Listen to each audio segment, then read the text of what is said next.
Welcome to 99 TV నేను సాయి సుధా. ఇక details చూస్తే ఏపీలో భారీగా ఐఏఎస్లు బదిలీ అయ్యారు. పురపాలక శాఖ, ఎక్సైజ్, పాఠశాల విద్యాశాఖ ప్రధాన కార్యదర్శులు శ్రీలక్ష్మి, రజత్ భార్గవ్, ప్రవీణ్ ప్రకాష్లను ప్రభుత్వం జీఏడీకి అటాచ్ చేసింది. జలవనరుల శాఖ ప్రత్యేక ప్రధాన కార్యదర్శిగా సాయి ప్రసాద్, పంచాయతీరాజ్ గ్రామీణాభివృద్ధి శాఖ ముఖ్య కార్యదర్శిగా శశిభూషణ్ కుమార్లను నియమించింది.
ఏపీలో భారీగా ఐఏఎస్లు బదిలీ అయ్యారు. పురపాలక శాఖ, ఎక్సైజ్, పాఠశాల విద్యాశాఖ ప్రధాన కార్యదర్శులు శ్రీలక్ష్మి, రజత్ భార్గవ్, ప్రవీణ్ ప్రకాష్లను ప్రభుత్వం జీఏడీకి అటాచ్ చేసింది.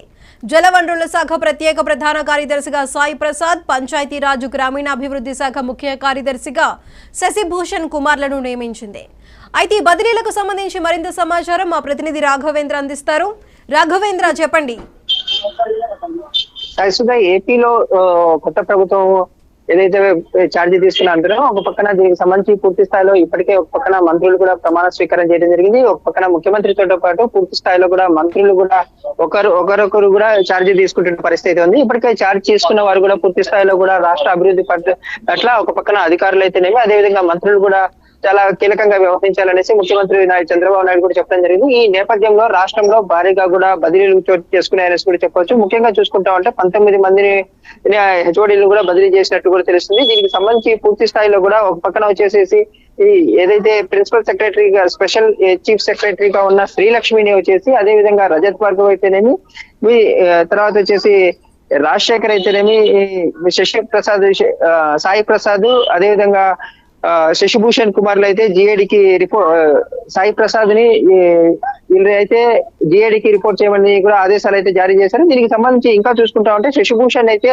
పంచాయతీరాజ్ గ్రామీణాభివృద్ధికి ముఖ్య కార్యదర్శిని, బి రాజశేఖర్ ని వ్యవసాయ శాఖ ప్రధాన కార్యదర్శిని, గోపాలకృష్ణ ద్వివేదిని కార్మిక శాఖ ప్రత్యేక ప్రధాన కార్యదర్శి, అనిల్ కుమార్ సింఘాల్ వచ్చేసి పురపాలక శాఖ ప్రత్యేక ప్రధాన కార్యదర్శిని, Siddharth Jain civil supply commissioner, అదేవిధంగా సౌరభ్ గౌర్ వచ్చేసి ఉన్నత విద్యాశాఖ ముఖ్య కార్యదర్శిని, కోన శశిధర్ పాఠశాల విద్యాశాఖ కార్యదర్శిని, బాబు ఏ ఉద్యాన మత్స్యశాఖ కార్యదర్శి, కాటంనేని భాస్కర్ ని సిఆర్డిఏ కమిషనర్ ని.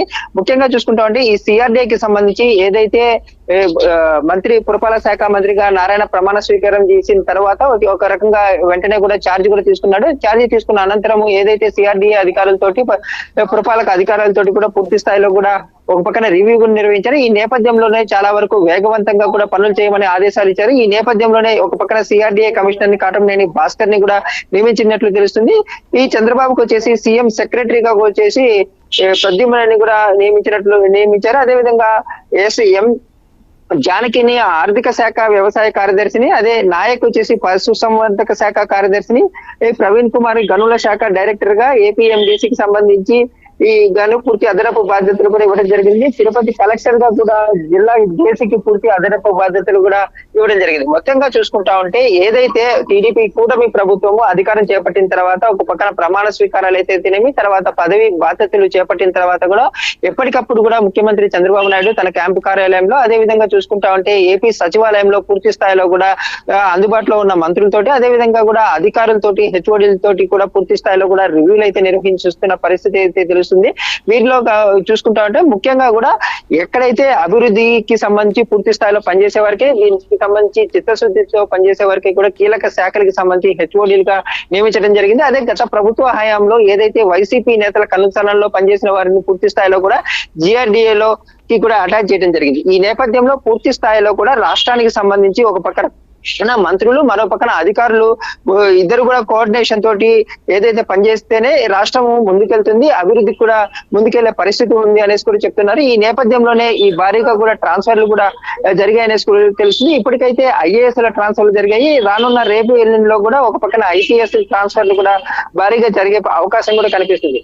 ముఖ్యంగా రాష్ట్రంలో ప్రస్తుతం ప్రతి ఒక్కరు కూడా ఏదైతే బాధ్యతలు తీసుకున్న మంత్రులు పూర్తి స్థాయిలో కూడా తమకు అందుబాటులో ఉన్న, అంటే ప్రస్తుతం అందుబాటులో ఉన్న అధికారులతోటి రివ్యూలు కూడా నిర్వహిస్తున్నారు. రాష్ట్రానికి సంబంధించి అభివృద్ధిలో పూర్తిగా పాటుపడాలనేసి కూడా ఒక పక్కన చెప్పడం జరుగుతుంది. ఈ రోజు పవన్ కళ్యాణ్ కూడా ఏదైతే ఒక పక్కన ఐఏఎస్ ఐపీఎస్ల తోటి, అదే విధంగా చూసుకుంటా ఉంటే తన శాఖకు సంబంధించిన ముఖ్య అధికారులతో కూడా రివ్యూ కూడా నిర్వహించారు. రాష్ట్రానికి సంబంధించి పూర్తి స్థాయిలో కూడా అభివృద్ధికి సంబంధించి చిత్తశుద్ధితో పనిచేయాలనేసి కూడా ఒక పక్కన పవన్ కళ్యాణ్ కూడా చెప్పడం జరిగింది.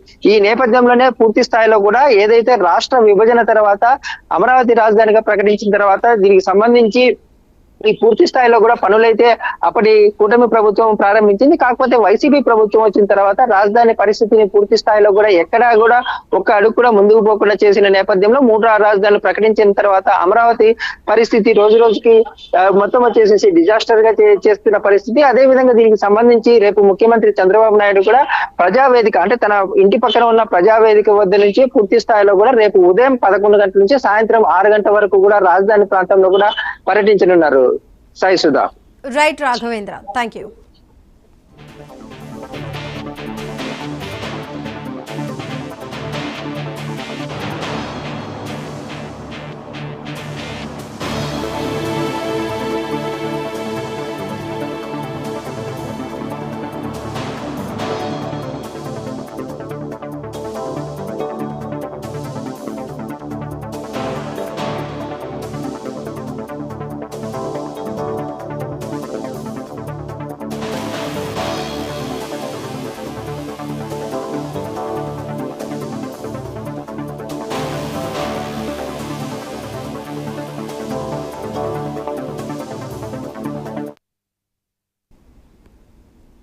గుజరాత్లోని జామ్నగర్లో ఆలు చిప్స్ ప్యాకెట్లో చనిపోయిన కప్ప బయటపడింది. కస్టమర్ ఫిర్యాదుతో పౌర సరఫరాల శాఖ విచారణకు ఆదేశించింది. బాలాజీ వేఫర్స్ తయారు చేసిన చిప్స్ ప్యాకెట్లో కుళ్లిపోయిన కప్ప కళేబరం ఉందని ప్రాథమిక దర్యాప్తులో తేలిందని అధికారులు